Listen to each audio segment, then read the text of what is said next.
ये जो प्रिय बोलने वाले, इनसे बड़ा दुश्मन कोई नहीं है।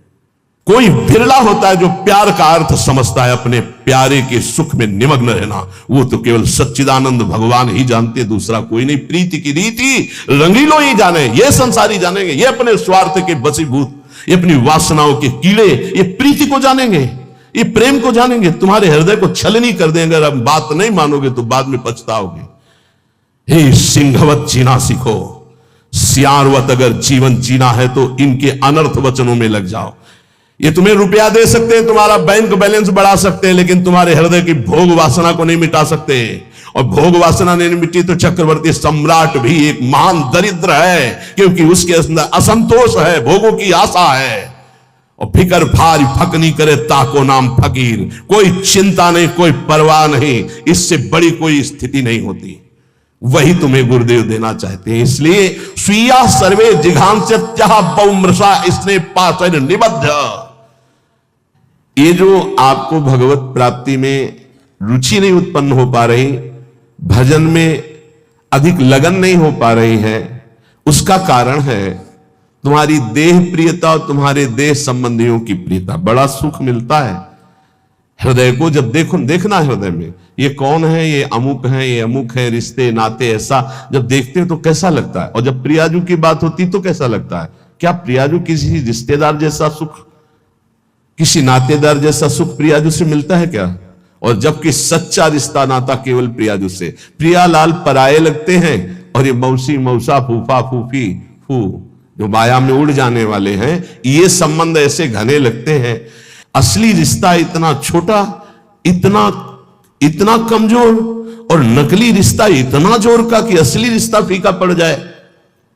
यही तो बात होती है, यही तो परीक्षा होती है तुम्हारी कि तुम्हारा प्रिय कौन है, गुरुदेव हो, इष्टदेव हो या संबंधी। बस राधे श्याम, आप इस समय तो नहीं मिल सकता है, हमारे वाणी पाठ का समय यदि आपको मिलना है तो आप हम समय देंगे, फिर आप आइए। कौन सा ऐसा दृढ़ संबंध जो हमारे प्रिया प्रीतम से भी श्रेष्ठ हो। प्रवचन खूब सुन रहे हैं, परिवर्तन बिल्कुल 100 में 1% नहीं है। रिश्ते नाते का संबंध, देह का संबंध ही नहीं। उन्मत्तवाचः प्रायः परिमुषित धियो मायया अनर्थ बीजम। नहीं समझ पा रहे। ये संबंधी, मित्र, रिश्ते नाते जो शब्द है उसको उन्मत्त कहते हैं पागलों के वचन। पागलों के वचन नहीं सुनने चाहिए। कैसे पागल? मोह मदिरा का पान किए हुए लोग हैं। मोह मदिरा ये केवल धाम है वृंदावन, इसलिए कोई जान पाया कि हम जिंदा हैं कि नहीं, पीछे कोई जान नहीं पाया कि जीवित है कि नहीं है, मृत्युलोक में है भी कि नहीं है, कभी नहीं। उन्मत्त प्रायः वाचः परिमुषितो धियो माया अनर्थ बीजम। हम इष्ट के संबंध के लिए अनंत जन्मों से भ्रमित होकर भटकते रहे। अब इस जन्म में नहीं, दबाव, रिश्ते का दबाव, परिवार का दबाव, संबंध का दबाव, तो भगवत संबंध कहां रहा? भगवत संबंध कहां रहा? यही श्री जी देख रहे हैं। आगे चलकर जो दुर्दशा होगी उसे नहीं समझ पाओगे। वो हमें दिखाई दे रही, तुम्हें नहीं। इसलिए बिल्कुल संभल जाओ, अब भी संभल जाओ। बार बार कहते हैं उन्मत्त प्रायवाचः परिमुषितो धियो माया अनर्थ बीजम। ये अनर्थ का बीज बोने वाले परिवार के जन होते हैं। अनर्थ का बीज ये उन्मत्त मोह मदिरा का पान करके बात करने वाले होते हैं। इनकी बातों में ममता मोह की गंध है, जो तुम्हारे हृदय की भागवतिक संबंध की सुगंध को छीण करना चाहते हैं। कोई भी हो।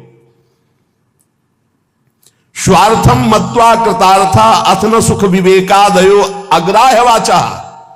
ये अविवेकी हैं, स्वार्थ भरे लोग हैं। इनकी बात को कभी नहीं सुनना चाहिए, क्योंकि विवेक रहित हैं। अग्राह्य, इनकी बात को ना सुनना चाहिए ना मानना चाहिए।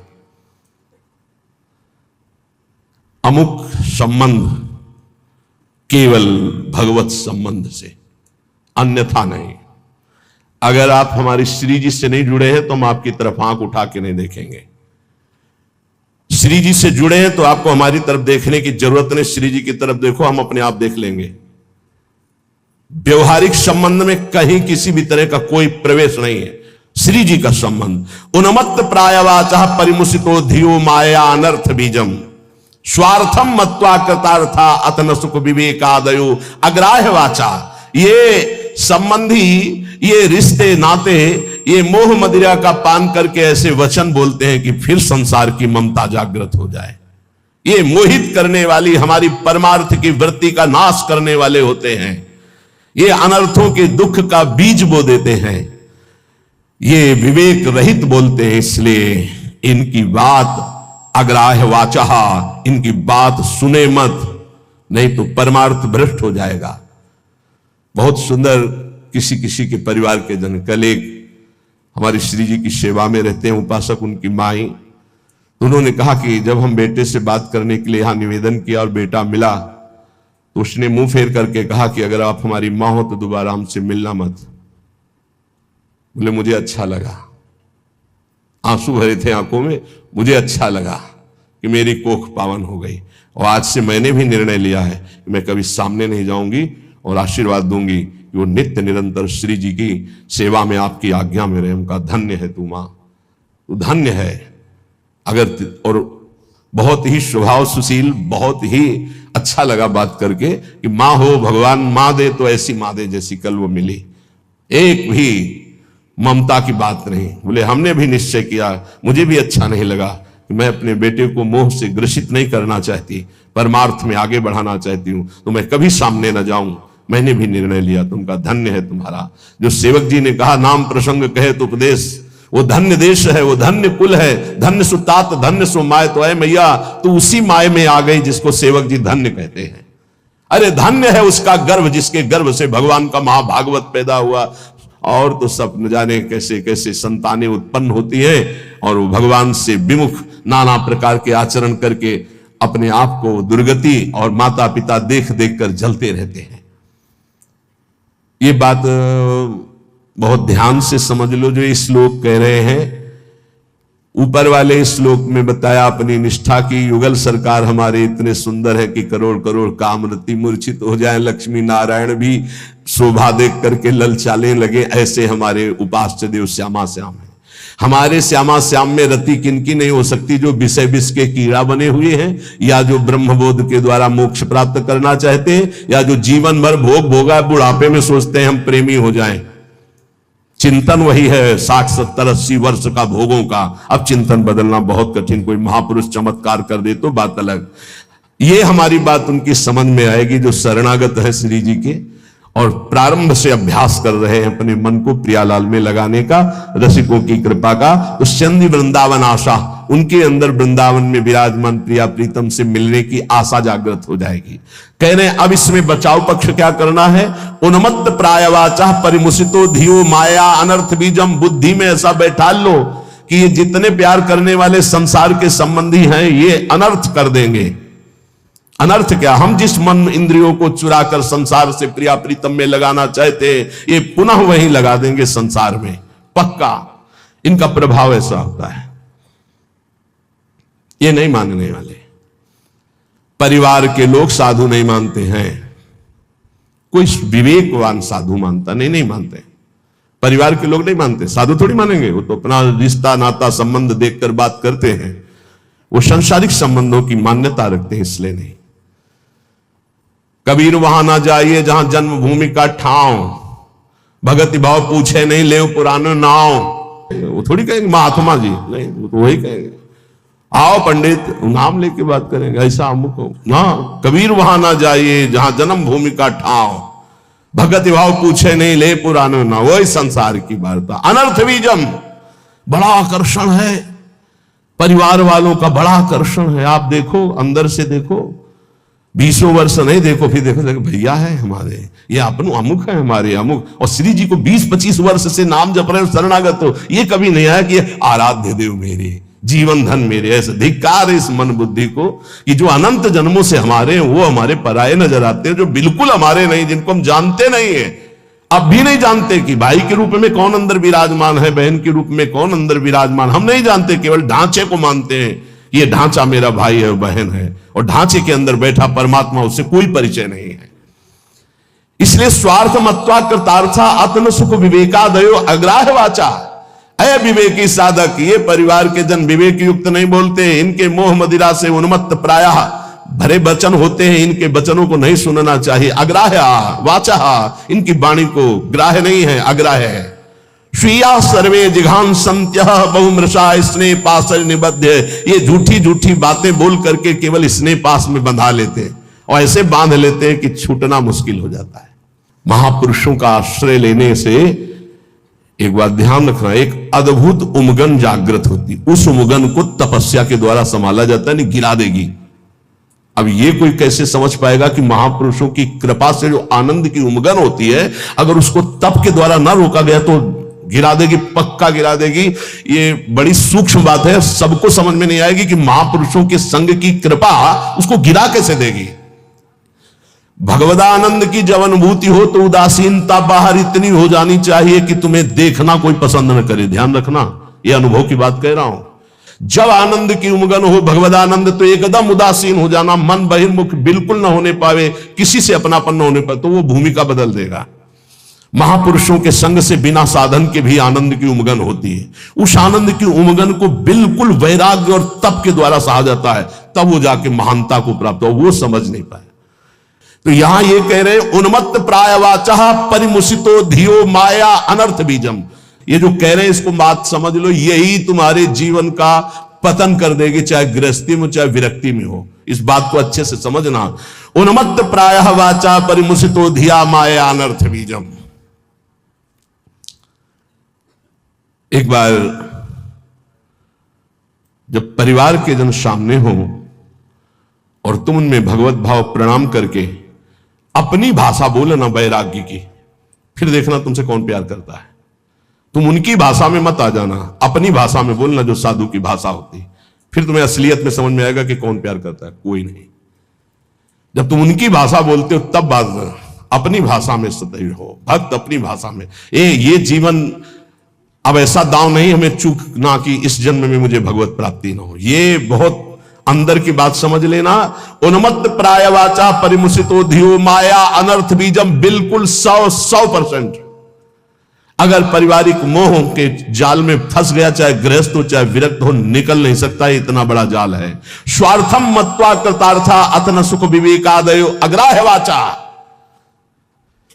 कैसे तुम्हें बताए, बाहर थप्पड़ लगता है तो उसके लिए औषधियां होती, लेकिन जब हृदय की मार होती तब कोई औषधि नहीं होती। इसलिए आपसे प्रार्थना कह रहे, अब भी संभल जाओ, अब भी संभल जाओ। तुम्हारा वैराग्य स्वरूप है तो तुम लोग अपने वैराग्य की इज्जत की रक्षा करो।